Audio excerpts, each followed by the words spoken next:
tried recalibrating it multiple times. Still doing the same old, same old. And now we are back at step number 1. So I got problems. I can't go faster than 6 miles an hour. Oh my goodness, what is that I see behind me? Is that dust? Apparently we're having some kind of a bad reaction with the chemicals we're spraying. So now I have to take all strainers off and clean them tonight. It's 11 o'clock. We are done for the night. But our wheel's still turning and seat's still going in the ground.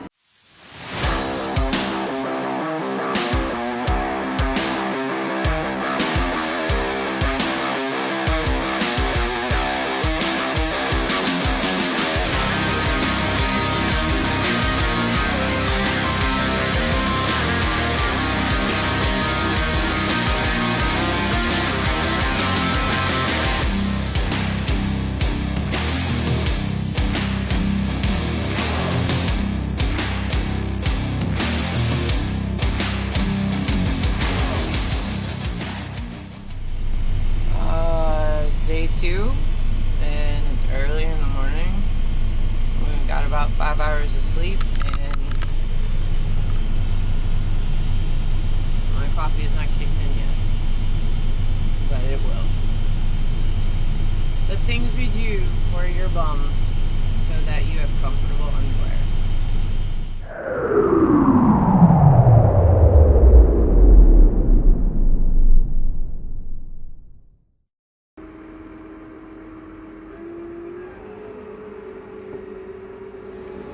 Well, we're back at it hard again this morning.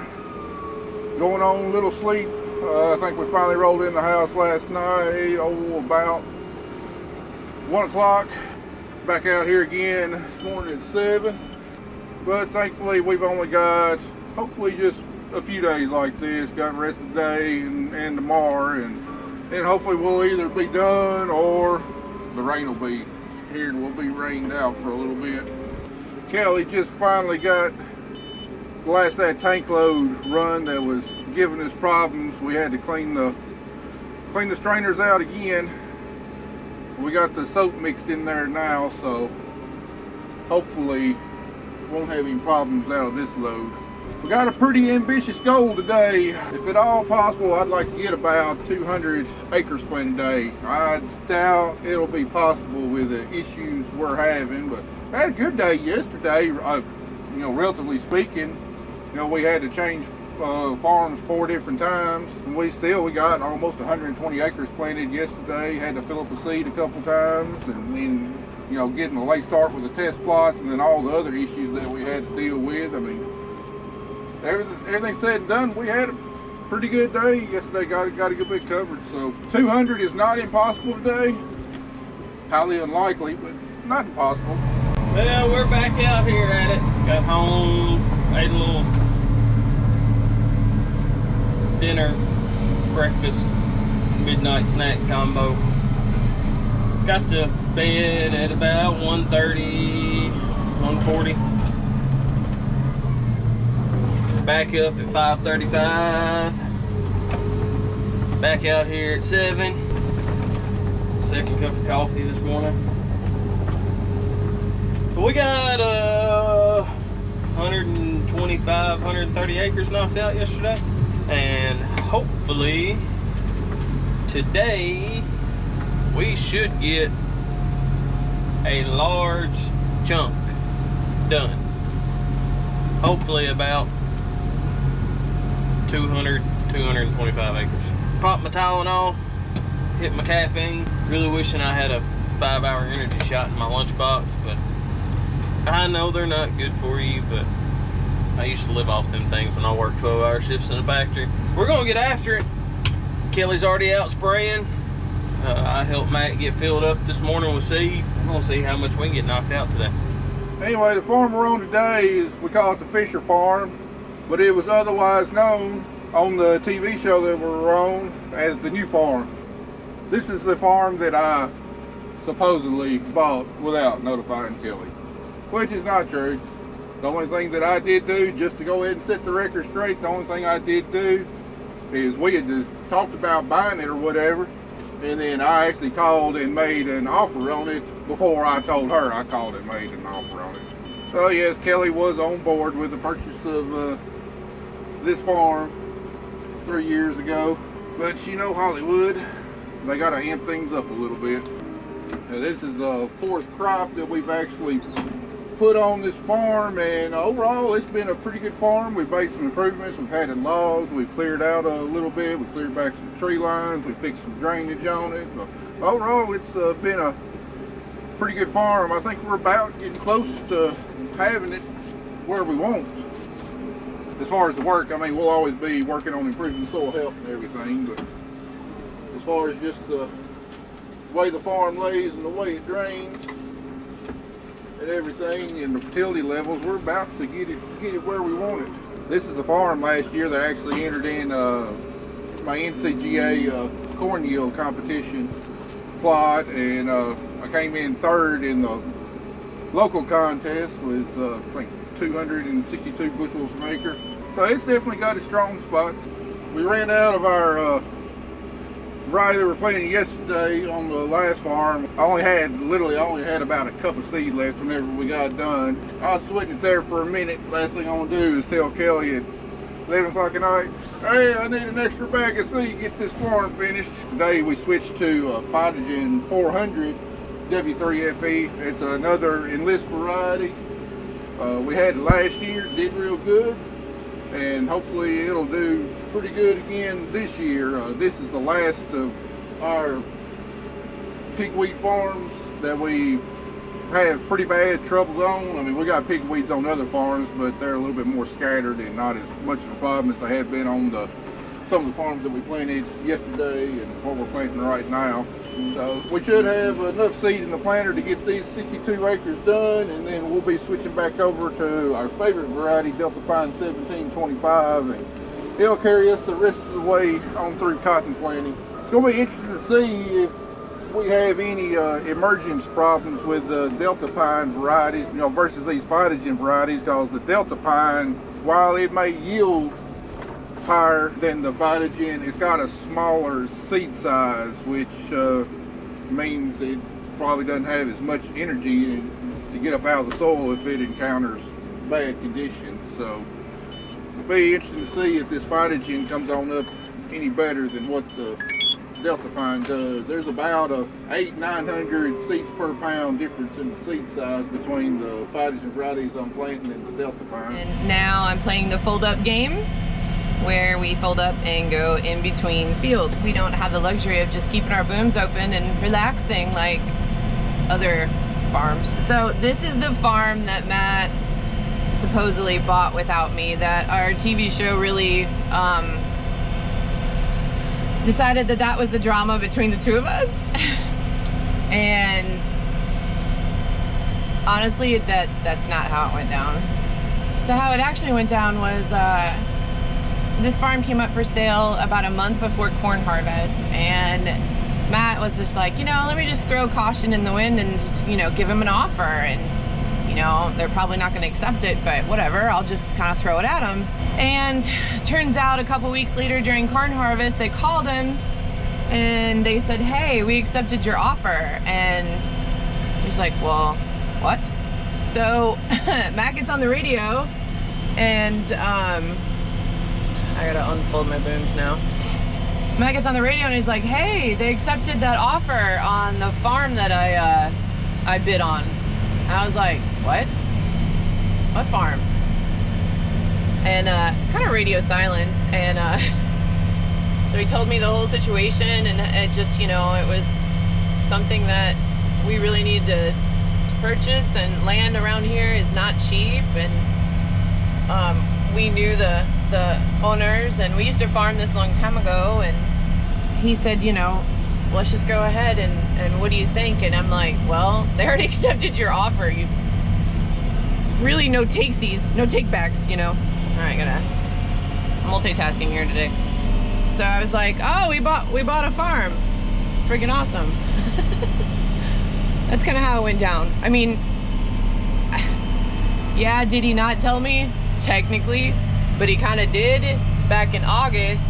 I was really confused. I thought it was another farm, which was for sale down the street, and I thought we were going in like halvesies with a landlord, and turns out that farm fell through, And you know, with everyone knows, if you're a farmer during harvest, I mean, you can't remember if you're coming or going, and if you paid the electric bill.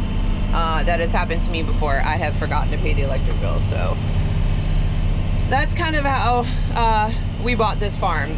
Well, while we're on the long rows, it's time for a little bit of cab maintenance. If there's anything I can't stand, it's a dirty cab.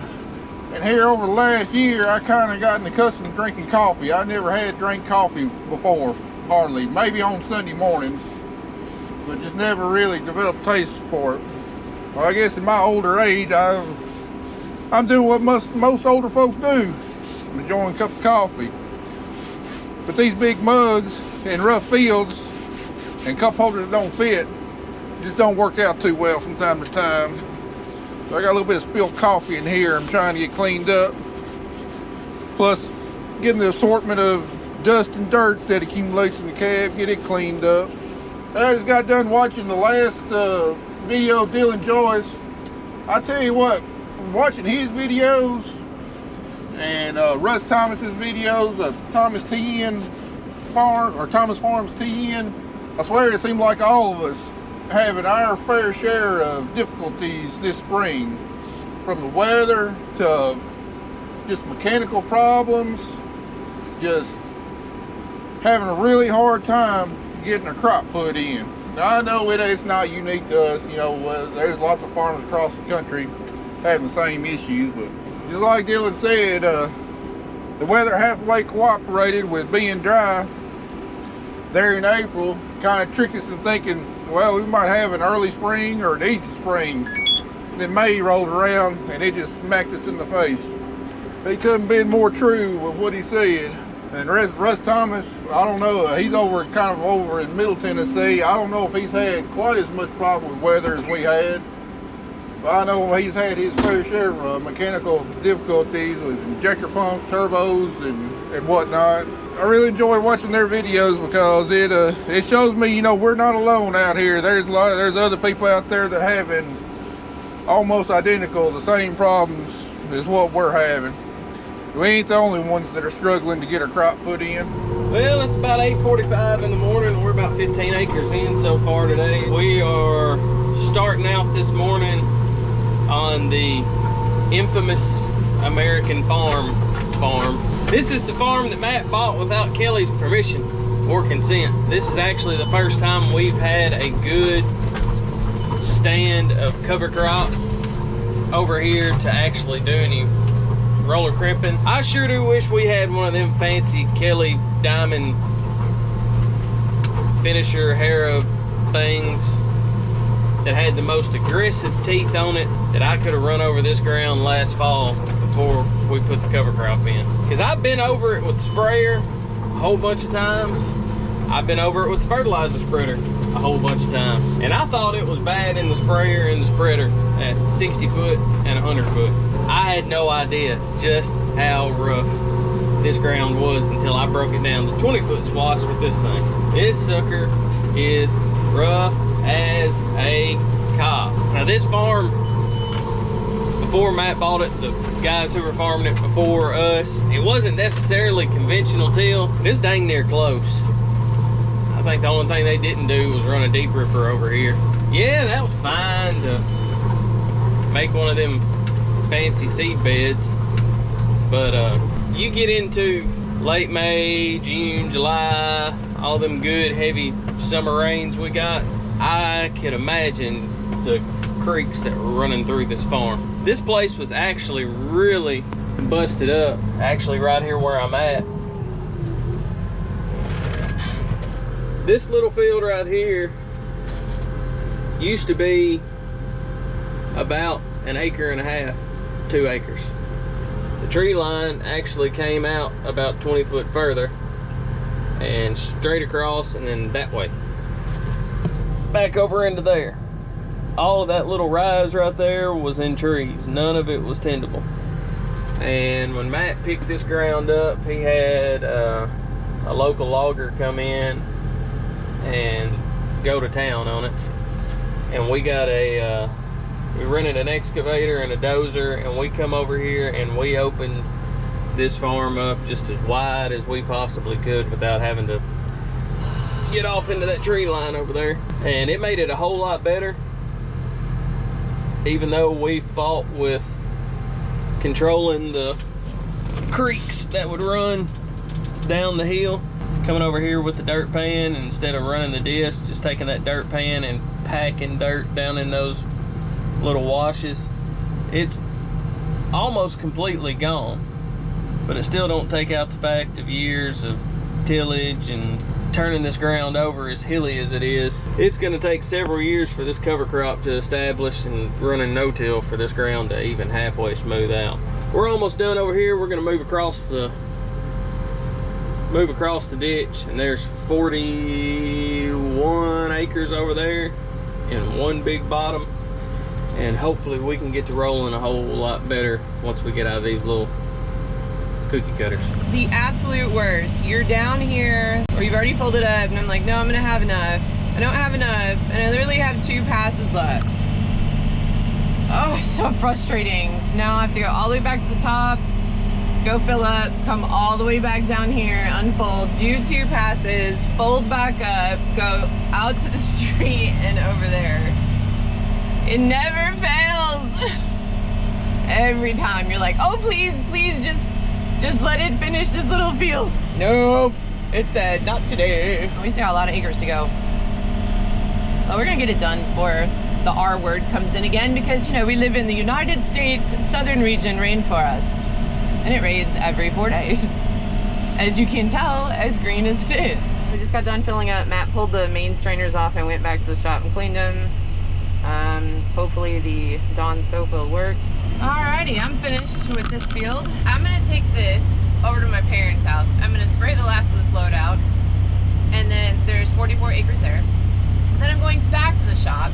Probably gonna get my dad to come bring me over here to get the water truck, put that behind their house, then go back to the shop and clean out the main strainers. We're still having problems, so Matt is over there. Zach went over here somewhere. I don't know where he went. It's kind of cool to see all 3 of us in the field together. Makes for a good aerial shot. I'm pretty sure Matt got the drone out a little while ago. And it's starting to warm up and get a little windy, which means these cover crops are gonna die quicker. So Zach needs to stay kind of on top of me. Oh, look, there he is. And I can't get too far ahead of that. Rolling, rolling, rolling.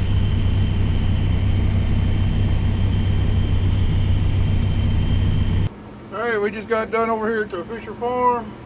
Almost didn't have enough seed to get done. My hopper's about empty. So we're ready to switch to our next variety anyway. On the way over to the center farm, we're gonna stop by the gin where I got my seed at and fill up. It's gonna be the last variety we're gonna be planting. This should carry us on through the home stretch here. I hadn't heard from Kelly and Zach on the radio or the phone. I reckon everything's running smoothly with them. Looks like that soap in the tank did the trick for Kelly. Hadn't heard any problem. Hadn't heard anything about strainers and stuff getting stopped up anymore. Let's get on down the road. Daylight is burning.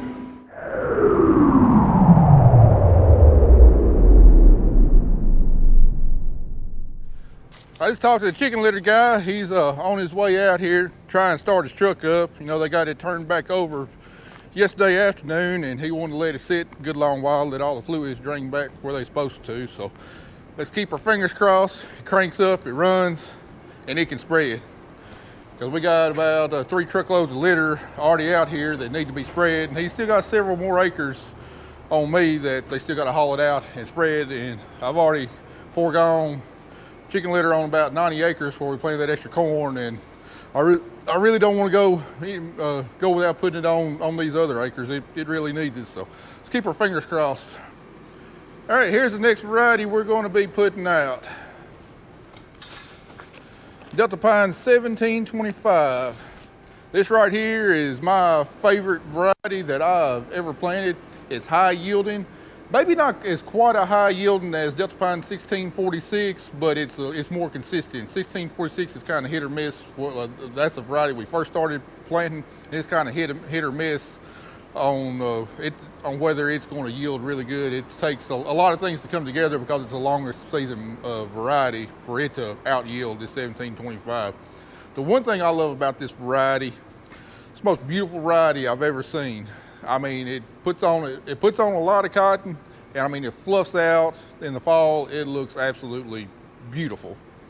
Now there's other varieties that look just as good, but they don't necessarily yield as well, and looks can be deceiving when it comes to picking cotton. But this cotton right here, if it looks good, you can guarantee it is good. So we got 47 bags right there. Delta Pine 1725, and you're looking at a hair over $27,000 right there in cottonseed. It sure ain't cheap to put in the crop. So we're really going to decorate this end of Crockett County this fall with this variety. It's going to look good. Well, anyway, let's get these in the hopper and get back to the field.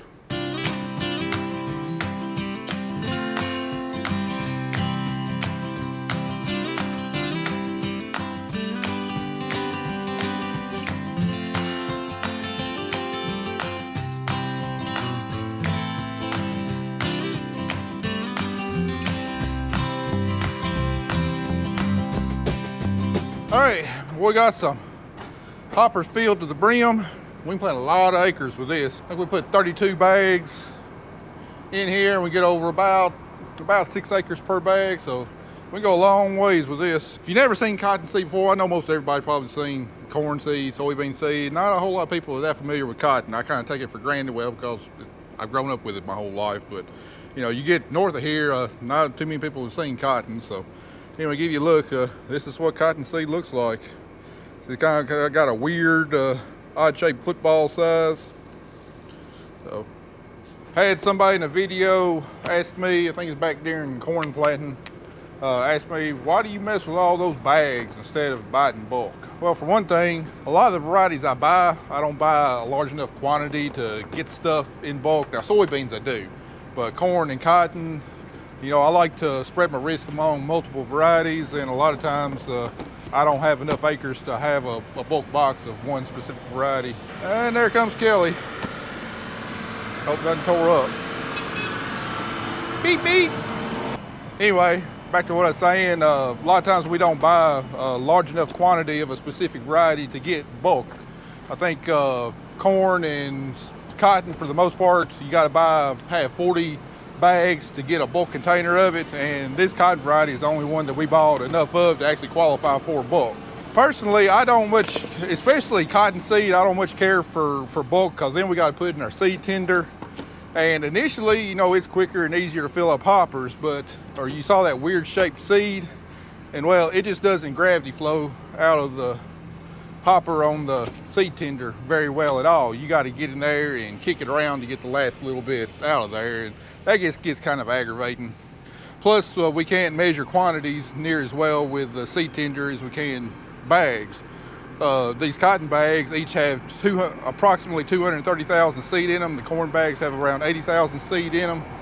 So we know exactly, if we know how many bags we put in, we know exactly how many acres we should get over at the rate we're planting. So it really helps us keep an eye on making sure our equipment is performing and set the way we want it to be. Anyway, daylight's burning. Let's get some more cotton in the ground.